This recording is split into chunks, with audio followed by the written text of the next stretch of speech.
The game begins. I did 3 things.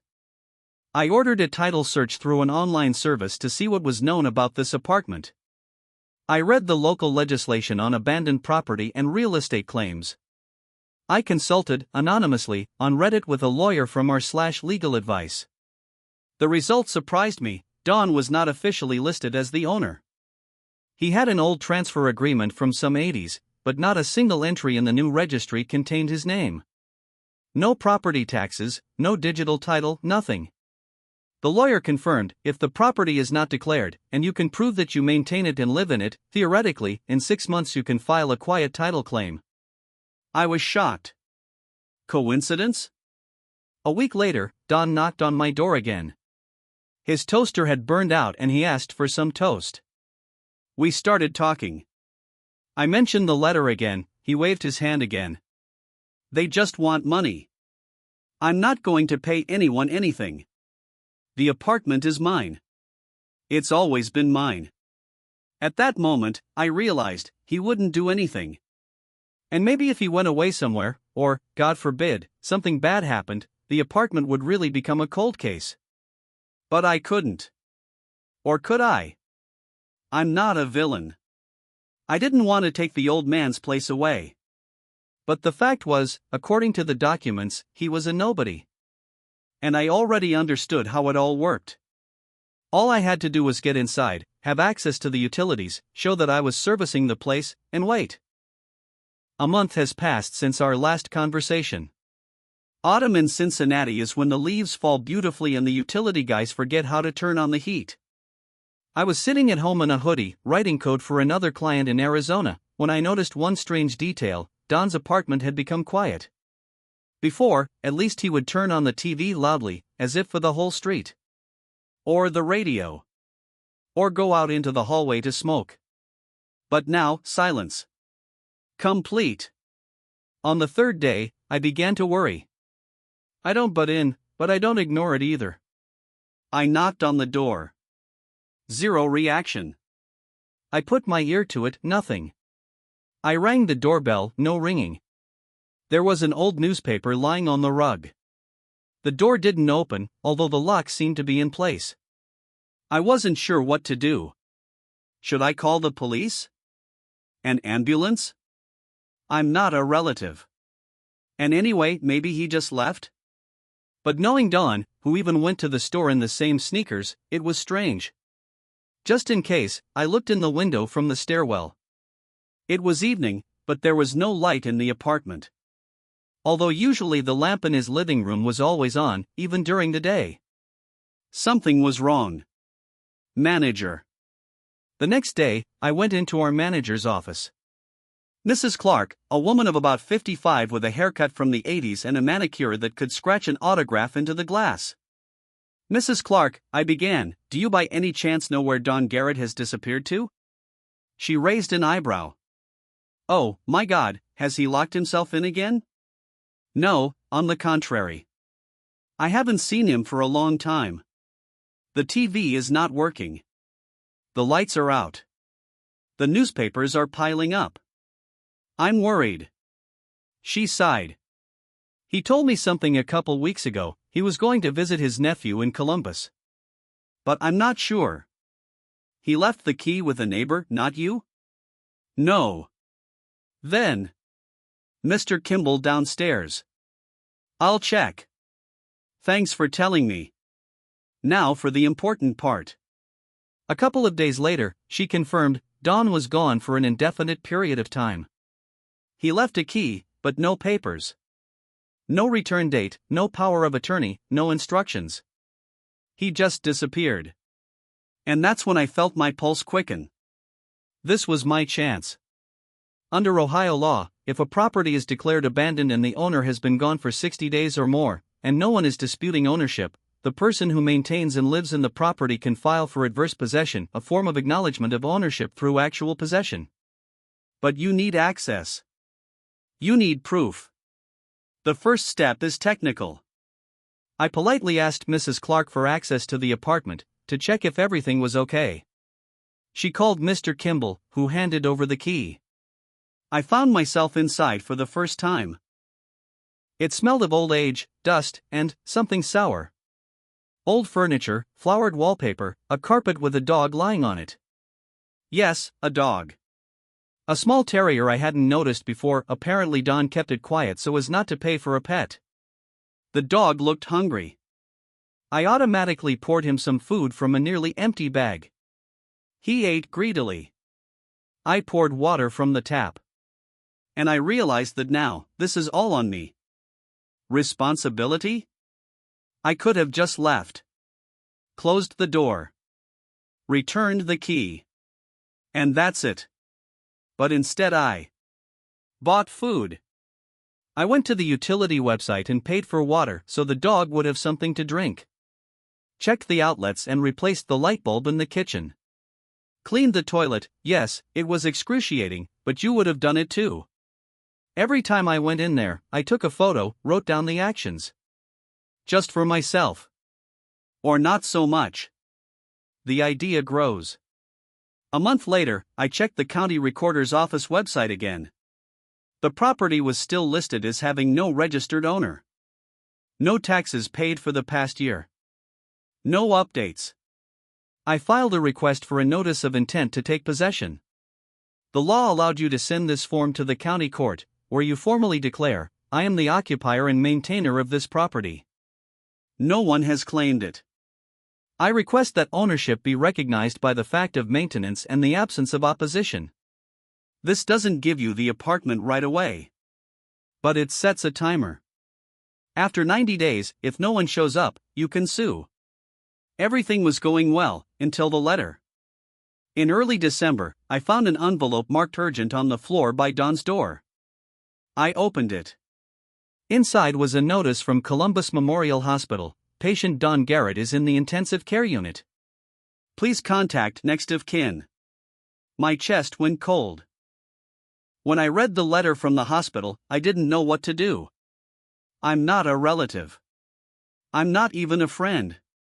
I'm just a neighbor who happens to know how to send a PDF to the county courthouse. But the letter had a phone number, and I couldn't just ignore it. I dialed the number. Columbus Memorial Hospital, admitting, a female voice answered. Yes, hello. I'm calling about a patient named Don Garrett. I'm his neighbor. I received a letter at his address. I'm not a relative, but, is he alive? There was a pause. 1 minute, please. Then another 3 minutes of waiting, with what sounded like an acoustic version of Imagine playing. Finally, the woman returned. Thank you for calling.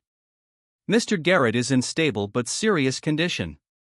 He was admitted with no papers, no ID, no insurance. No one is answering at the address listed. We are trying to locate his next of kin.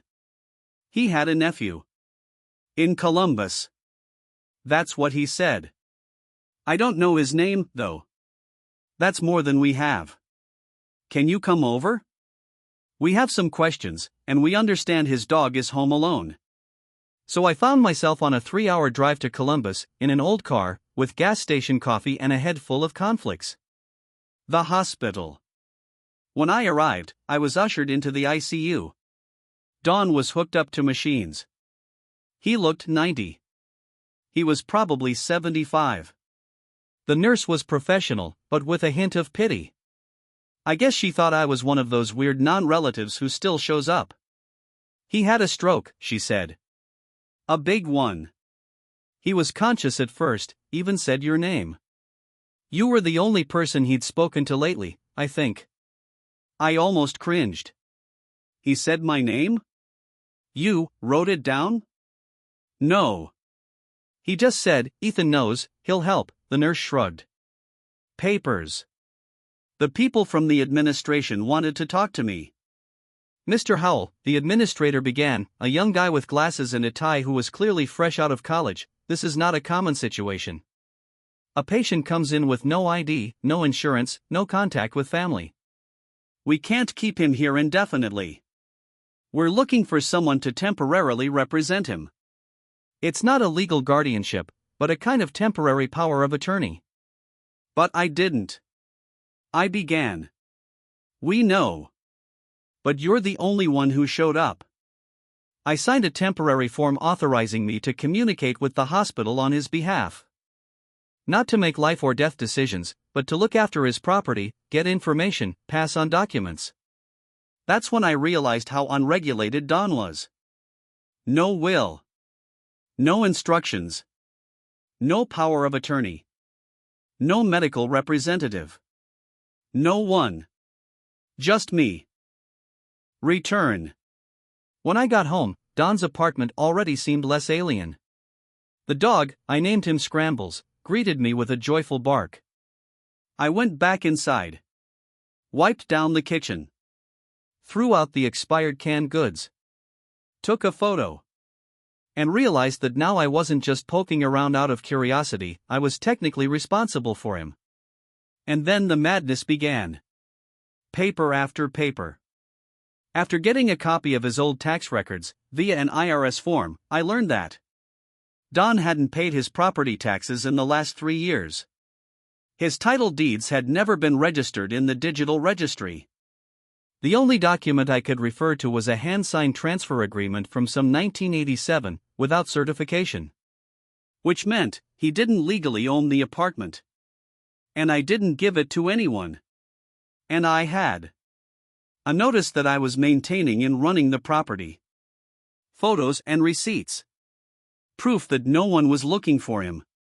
And now an official paper from the hospital that I was his representative. One phone call changes everything. A week later I got a call. Mr. Howell? This is Sarah Marshall, District Court. We have received your notice of maintenance form for the apartment at 208B, Maple Drive. Are you ready to proceed with the quiet title application? I exhaled. And I said, ready. It had been 2 months since I had been in Columbus. Scrambles had become my de facto dog. I had been taking care of Don's apartment, handling bills, filing a quiet title lawsuit, a legal procedure to recognize ownership of a property when the previous owner can't be found or doesn't contest ownership. The process was underway. Slowly, but it was underway. I had utility bills. Before and after photos of the apartment. A confirmation from the property manager that Don hadn't been back in a while. Documents from the hospital. And then, he was back. It was afternoon. I was downstairs with a cup of coffee to check my email when I noticed a silhouette at the door of 208B.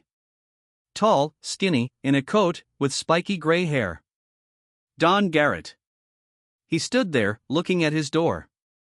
As if he were seeing a keyhole for the first time in his life. I froze. He turned around. Hey, Ethan, he croaked. Don? You, how are you here?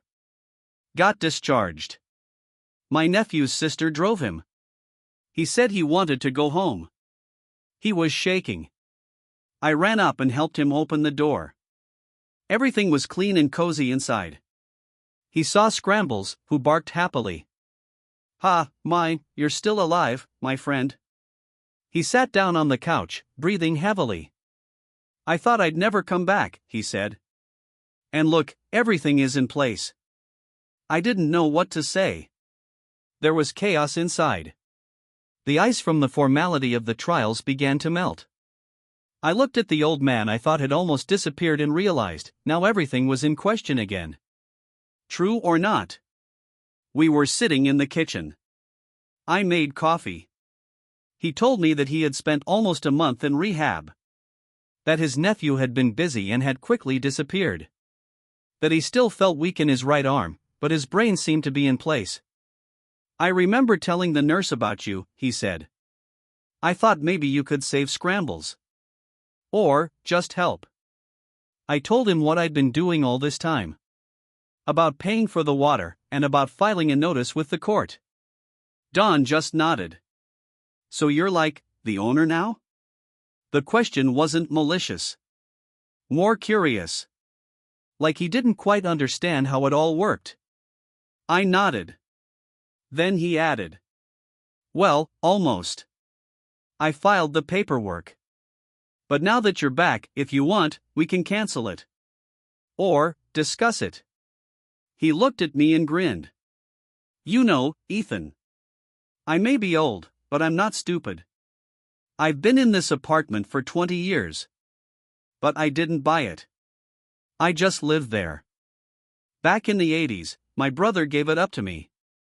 There was a written document, but nothing was really formalized. I thought it was mine until the taxes started. Then I stopped paying. I still thought it was nobody's. He paused. If you really want it, it's yours. You deserve it.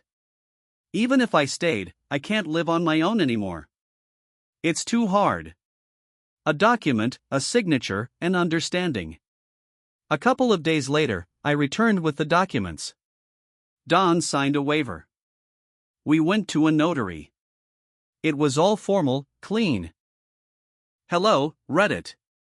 This is Ethan. I'm not a lawyer. Not a millionaire. Not a genius. Just a dude who lived in a cheap apartment complex in Ohio a couple of years ago, drank instant coffee and thought the most he could do was get promoted at the supermarket. Then one day the neighbor disappeared. I knocked. He didn't answer. And then it all went downhill. Newspapers, a dog, papers, a hospital, a trial. I own an apartment now. Seriously. This is not a fairy tale. This is not I bought a house for $1 at an auction. I didn't profit off the old man, he figured it out and accepted it. I helped. He trusted me. And you know what the point is? The thing that surprised me most was how many people live without knowing how the system works. Real estate, taxes, property rights, inheritance. Even as simple what happens if I disappear tomorrow, for most people it's a dark forest. I didn't know anything either. But I started by not just passing by. So if you have a neighbor who is over 70 and you've never spoken to them, maybe you should say hello. You never know how far a simple, "Hey, are you okay?" will go. P.S. Yes, Scrambles lives with me. He steals socks, snores like a tractor, and still barks at the vacuum cleaner every time. A real gift. My name is Ethan, I'm 29, and I live in Cincinnati, Ohio, in a one-room apartment that I inherited from my grandmother. The apartment is in an old brick building from the 60s, with peeling stairs, a neighbor who fries bacon at 5 a.m., and a manager who answers emails faster than the police arrive. Well, you get the idea. I work remotely, freelancing on the front end. Sometimes I earn small projects on Upwork, sometimes I set up Wi-Fi for old people who were given iPads by their grandchildren who forgot to explain how to turn it on. And then one day I got lucky, or the opposite? Who is Mr. Garrett? Mr. Garrett, or simply Don, lived in the apartment across the street for as long as I can remember. Tall, gray-haired, with an eternally tired face and a baseball cap with the Cincinnati Reds logo. He rarely spoke, but always politely. Like, young people are weird these days, but he always helped carry heavy boxes, even when he could barely stand up. He looked like a veteran, but in spirit, he was stuck in the last century. He had an ancient TV with a VCR, an old microwave the size of an oven, and most importantly, he didn't use the internet. This whole Wi-Fi thing is crap, he once said. I listen to the radio. That's enough for me. It all started with a letter. In mid-September, Don knocked on my door. It was evening, I was just finishing my tacos and watching old episodes of Shark Tank. He looked a little confused and held an envelope in his hands. Hey, Ethan. Listen, I got a letter from some real estate office. They said I needed to verify the property or something. I didn't get it. You know your way around computers, right? He handed me a paper printed on some thin government letterhead. I quickly scanned it and immediately realized that it was a letter from the county recorder's office, or more precisely, a notice that his property was not listed in the new digital cadastre, and if he did not confirm ownership, the property could be declared abandoned. I began to dig deeper. Since 2020, the state of Ohio began updating cadastral records, converting them into digital form. Everyone who did not re-register received reminders. If no one claimed the right within 6 months, the home could be declared abandoned property, filed in court and, under certain conditions, claim ownership. And so Mr. Garrett, a man who did not know what a PDF was, found himself on the edge of this digital abyss. His reaction? What nonsense! I have the keys, I live here, and that's it, he said when I tried to explain the gist. I offered to help him register, submit confirmation online. He waved it off. I'm not going to prove anything to anyone. Let them figure it out themselves. And then I had an idea.